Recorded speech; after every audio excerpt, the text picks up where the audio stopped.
So you want to become this top 1% language learner? Well, it's pretty simple. You only need to do what the 99% people are unwilling to do. Let's be honest, if an advice or action is common, then it's not gonna make you any more successful than the 99% people. It's only gonna make you one of these 99%, right? So by definition, to become better than everybody else, you gotta do what everybody else doesn't do. It seems pretty clear to me now. We only need to do two things. Stop doing what the 99% people are doing that isn't so effective, and do what the top 1% people do, and do it consistently. So what do the 99% people do? Don't they know it's not so effective? Why the fuck do they keep on doing it? Are they just a bunch of idiots? Well, it's actually because human beings naturally gravitate towards strategies that seem to be effective and not so difficult in the moment. Psychologist Daniel Willingham has a story for that. He studies the mystery of memory, how it works, why it sometimes fails us, and how can we build memory that stick. And the story goes like this. It really didn't work out the way I thought it was going to work out. I started by talking to the students who were coming to see me because they were unhappy with their progress in my course. And I asked them a lot of detailed questions about, well, what are you doing now? And like, bring in your notes and let's look at them, so on. And so I felt like I was getting pretty good at diagnosing what was going on with each individual student. And I was dispensing this advice, and they were nodding and looking like they were taking it all in. And I monitored their grades, and I found that they were not improving. So I was very puzzled by this. So after about a year of that, I started following up with those students and saying, so we had this conversation. Tell me, did you do what I suggested you do? And I found a very common response was, I tried it and it just felt stupid. It just didn't feel like it was effective at all. And so I stopped doing it. So strategies in favor of our memory don't often feel very productive or satisfying.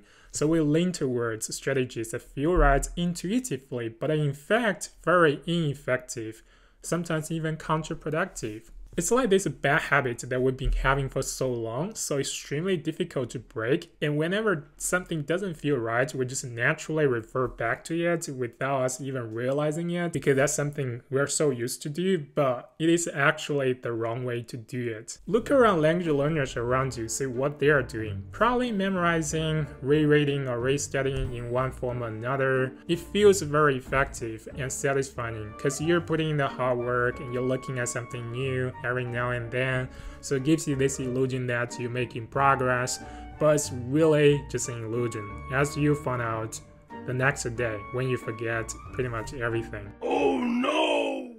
So you do the same thing, repeat the same process, get the same sense of satisfaction for being studious, not for solving problems or by actually making progress. That's very important. What's causing you problem isn't a lack of hard work.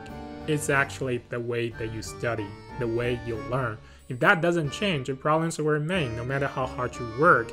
But it's extremely difficult to change because it works against your human nature, which explains why only 1% people do it. So what do the 1% people do? Well, they do the opposite. Difficult stuff that seems to be quite ineffective in a moment. For example, reading a whole story or watching a whole episode of TV show just to learn a couple of new words. It seems incredibly ineffective and ridiculously slow and unnecessary. I mean, why would I bother watching a whole episode of TV show just to learn a couple of new words when I can use the same amount of time, probably memorize a whole list of words? Right? The choice seems pretty easy. Totally. So people don't do it. But you've heard stories in which people read or watch all their way to fluency. You can actually find more information in these two videos. So this is seemingly laborious process of acquiring language through context. It's not only necessary, but also quite effective, even though they don't appear so in the moment. So why the hell do we have to go through all the troubles? Why can't we just memorize words and grammar? A classic experiment shows us why. So the psychologist asked the participants to read and remember the procedure. You can pause and read it on your own, see how much you can remember. Obviously, it made very little sense to them, and they could only remember a few of the sentences. They probably feel the same. The second group, who were given the same paragraph, but with a little bit extra information on the top, which says, the following paragraph you're going to hear is about washing clothes. Guess what? The level of recall doubled. A third group, given the same extra information, but after reading the paragraph, it didn't help them at all. So what this experiment shows us seems to be pretty clear. We need the context in order to understand, and we need to understand in order to remember. In other words, we need a context for almost every word that we learn. When I say every word, I literally mean every single word. Words like, this, that, they, do, don't, all of them, we need a context for them. Without a context, they will just become one of those arbitrary and random steps in the procedure that don't make any sense to us. It's just extremely difficult to commit things like that to our memory. And this process of creating context is, needless to say, pretty laborious and seemingly ineffective and very, very difficult. So people don't do it, or they do it but don't stick to it. But that's what makes the top 1%. So to become the top 1% language learner, it isn't so much about working hard or working even harder. At the end of the day, if you're barking up the wrong tree, you're not getting anywhere. It's more about doing the things that 99% people are willing to do. Well, if you want to become the top 1% language learner, you first of all need to change your belief about language learning. And if you want to do that more efficiently, you may want to consider my language acquisition course, which is opening for enrollment right now, but doors will probably close within a week. So if you're interested, you can check out my WeChat official account or find the link in the description. It's weird.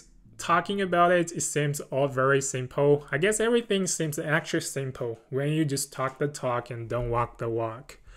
It gives you this feeling that, oh, I know, but that doesn't necessarily mean that I can, right? So thoughts, ideas, whatever I'm talking about in this video, whatever you think you understand by watching this video, these are just neuropsychological thoughts. Execution is what makes it smell good. And then the question becomes, how? How do I do it consistently? Do I need a goal? Do I need passion? Well, spoiler alert. Goals are total bullshit, and passion is overrated. More on that later. Bye.